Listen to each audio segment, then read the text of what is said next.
كل من هو محبوب ومرضي لديه صلاة تبقى وتدوم بدوام الملك الحي القيوم. أشهد أن لا إله إلا الله وحده لا شريك له،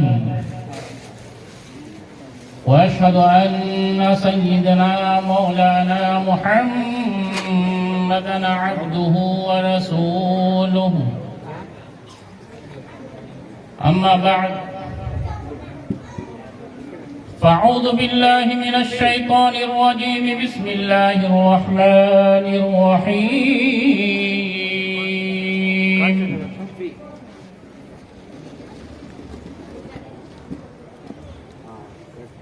يا أيها الذين آمنوا اتقوا الله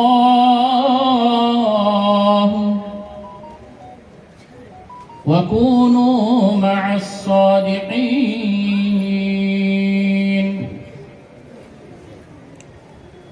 صدق الله مولانا العظيم وصدق رسوله النبي الأمين المكين المتين الكريم، ونحن على ذلك لمن الشاهدين والشاكرين، والحمد لله رب العالمين. غوث اعظم بمنے بے سر و ساما مدد، غوث اعظم بمنے بے سر و ساما مدد، قبلہ دی مدد کعبہ ایمان مدد. بگرداں بے بلا افتاد کشتی، ضعیفانو شکستارا تو کشتی. بے حق خواجہ عثمان ہارونی، مدد کن یا معین الدین چشتی، مدد کن یا معین الدین چشتی، مدد کن یا معین الدین چشتی. واہ کیا مرتبہ اے غوث ہے بالا تیرا،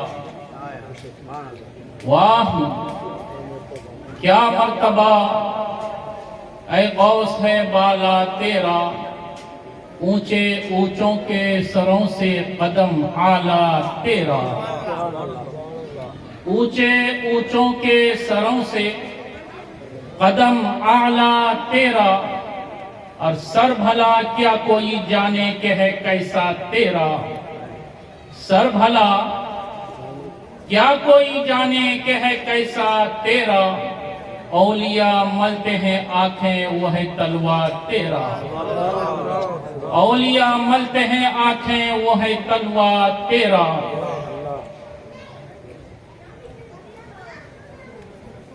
خواجہ ہند وہ دربار ہے اعلیٰ تیرا، خواجہ ہند وہ دربار ہے اعلیٰ تیرا. کبھی محروم نہیں مانگنے والا تیرا، کبھی محروم نہیں مانگنے والا تیرا. اور سنانے اپنی بربادی کے افسانے کہاں جاتے، سنانے اپنے بربادی کے افسانے کہاں جاتے. تیرا در چھوڑ کر خواجہ یہ دیوانے کہاں جاتے، تیرا در چھوڑ کر خواجہ یہ دیوانے کہاں جاتے. اور ہمیشہ ہم نے تو بھی کسی چوکھٹ سے پائی، ہمیشہ ہم نے تو بھی کسی چوکھٹ سے پائی ہے. ہم اپنے دامن امید پھیلانے کہاں جاتے. اور نگاہ ولی میں وہ تاثیر دیکھی، نگاہ ولی میں وہ تاثیر دیکھی.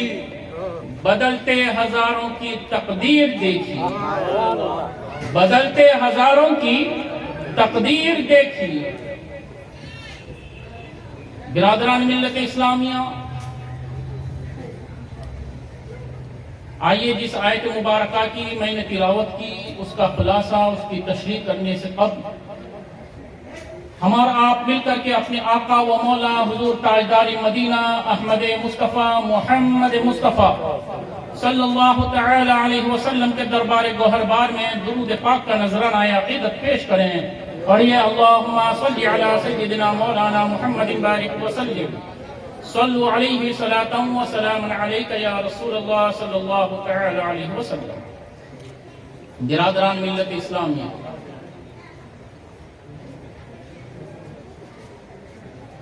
ایک بہت ہی بڑی ہستی جو ہمارے اور آپ کے درمیان جلوہ افروز ہیں،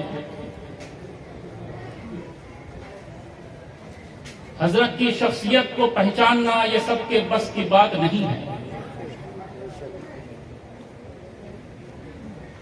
حضرت کیا چیز ہے وہ ہم اور آپ نہیں پہچان سکتے ہیں، کیونکہ علم والوں کو علم والے ہی پہچانتے ہیں. ہیرا کیسا ہے جوہری پہچانتا ہے. تو حضرت جو شہر تمل ناڈو کے چیف قاضی مفتی صلاح الدین ایوب صاحب یہاں بیٹھے ہیں تو کوئی معمولی شخصیت نہیں ہے. حضرت کا مقام بہت اعلیٰ اور عرفہ ہے. حضرت کی تعریف میں کیا کروں، بس حضرت کا فیض لینے کے لیے یہاں اسٹیج پر کھڑا ہوں کہ حضرت کے سامنے کچھ لب کشائی کروں تو حضرت کا کچھ فیض مجھ پر بھی جاری ہو. اور جس آستانہ عالیہ پر ہم اور آپ یہاں حاضر ہیں، یہ حضرت بحر العلوم محمد عبد العلی رحمت اللہ تعالی علیہ کا آستانہ عالیہ ہے. حضرت کا آستانہ کوئی معمولی آستانہ نہیں ہے. حضرت کے آستانہ عالیہ پر یہاں لوگ حاضر ہیں، دور دراز سفر طے کر کے یہاں مرد و عورت حاضر ہیں.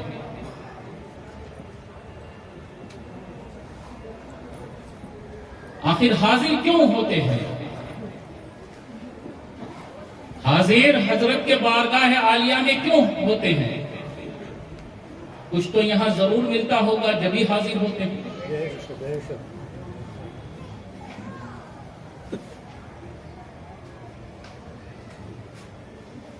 کیونکہ اولیاء اکرام کا جو آستانہ ہوتا ہے وہاں دعائیں مقبول ہوتی ہے.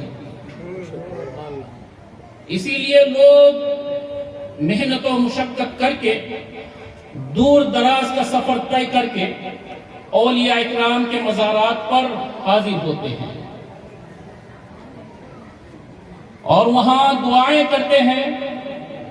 اولیاء اکرام کے وسیلے سے جب دعائیں کی جاتی ہے تو دعا اللہ کے بارگاہ میں مقبول ہوتی ہے. دیکھیے آپ کہیں گے کہ اس کا ثبوت کیا ہے. آئیے میں آپ کو بتاتا چلتا ہوں کہ جب حاجی حضرات حج کے لیے روانہ ہوتے ہیں تو ایک میدان میں تمام حاجی جمع ہوتے ہیں جسے میدان عرفات کہا جاتا ہے. میدان عرفات میں دعائیں مقبول ہوتی ہیں جیسے کہ حدیث پاک میں ملتا ہے. میدان عرفات وہ مقام ہے جہاں دعائیں مقبول ہوتی ہیں اور وہاں حاجی حضرات جاتے ہیں تو ہاتھوں کو پھیلا کر کے دھوپ میں کھڑے گھنٹوں روتے ہیں، گڑ گڑاتے ہیں، دعائیں کرتے ہیں، آخر وہاں دعائیں مقبول کیوں ہیں؟ برادران ملت اسلامیہ، اس لیے وہاں دعائیں مقبول ہیں کہ وہاں حضرت آدم علی نبینا علیہ السلام و حضرت حوا سلام اللہ علیہا کی ملاقات ہوئی۔ کیا ہوئی؟ آپ لوگ بھی بولتے جائیے، ملاقات ہوئی۔ تو دونوں کے ملاقات ہونے کے وجہ سے اس مقام کو یہ مرتبہ حاصل ہوا کہ حاجی حضرات وہاں اس مقام میں ٹھہرنا یہ حج کے ارکانوں میں سے سب سے بڑا ارکان ہے، اور وہاں جو ہے دعا مقبول ہوتی ہے، حاجی حضرات دعا کرتے ہیں وہاں۔ اچھا، کیوں مقبول؟ اس لیے مقبول ہے کہ ایک نبی اور ایک ولی کی ملاقات وہاں ہوتی ہے۔ حضرت آدم علیہ نبینا علیہ السلام کیا ہے؟ نبی ہیں۔ بولیے کیا ہے؟ آپ لوگ بھی بولتے جائیے اگر کچھ سننا ہے تو۔ حضرت آدم علیہ نبینا علیہ السلام کیا ہے؟ نبی ہیں۔ حضرت حوا سلام اللہ علیہا کیا ہیں؟ ولیاء ہیں۔ نبی تو نہیں ہے، نبوت عورتوں کو عطا نہیں ہوئی، مردوں کو عطا ہوئی۔ تو حضرت حوا سلام اللہ علیہا ولیاء ہیں۔ تو ایک نبی اور ایک ولی کی ملاقات جب میدان عرفات میں ہوتی ہے تو وہ مقام اس قدر اللہ کے بارگاہ میں مقبول ہو جاتا ہے وہ مقام کہ وہاں دعائیں کی جائے تو وہاں دعا اللہ کے بارگاہ میں قبول ہو جاتا ہے۔ ایک نبی ایک ولی کی ملاقات ہونے سے دعائیں مقبول۔ اب آئیے میں بتاتا ہوں کہ اولیاء اکرام کے بارگاہ عالیہ میں دعا مقبول کیوں؟ یہ دنیا جو ہے مومن کے لیے قید خانہ ہے، یہ دنیا مومن کے لیے قید خانہ ہے اور کافر کے لیے جنت ہے۔ جب ایک مومن بندہ دنیا میں زندگی گزارتا ہے تو گھٹ گھٹ کے زندگی گزارتا ہے، کیونکہ ان کے لیے یہ قید خانہ ہے۔ مثال کے طور پر ایک آدمی کوئی جرم کیا، اس کو جیل میں ڈال دیا گیا اور 2 سال 4 سال 6 سال 10 سال تک جیل میں رہا۔ جب وہ آدمی جیل میں پرانا ہو جاتا ہے، قید خانے میں پرانا ہو جاتا ہے، تو تمام جیل میں جتنے لوگ رہتے ہیں سب کا سردار بن جاتا ہے، سب کا سردار بن جاتا ہے۔ 5 سال کے بعد اس کو رہائی ہوتی ہے، حالانکہ سب سے دوستی ہو گئی، سب کا لیڈر بن گیا، خوشی سے وہاں زندگی گزارنے لگا وہ۔ لیکن جب رہائی کا وقت آیا تو پھر وہاں کے دوستوں کو نہیں دیکھتا ہے، وہاں کے سرداری کو نہیں دیکھتا ہے۔ جب جیل کا دروازہ اس کے لیے کھول دیتا ہے تو بھاگتا ہوا اپنے گھر کے طرف جاتا ہے، خوشی خوشی اپنے گھر کے طرف جاتا ہے۔ کیوں؟ اس لیے کہ یہ قید خانے میں چاہے جتنی ہی خوشیاں اس کو ہو، لیکن اپنے گھر کی خوشی قید خانے کے اندر نہیں مل سکتی ہے۔ اب جیل کا دروازہ کھلا، وہ بھاگتا ہوا اپنے گھر کی طرف جانے لگا۔ میں نے روک کر پوچھا کہ میاں کیوں جا رہے ہو اتنی تیز رفتاری کے ساتھ؟ تو کہنے لگا کہ اب ملاقات 5 سال کے بعد ہوگی، بیوی بچوں سے ملاقات کروں گا،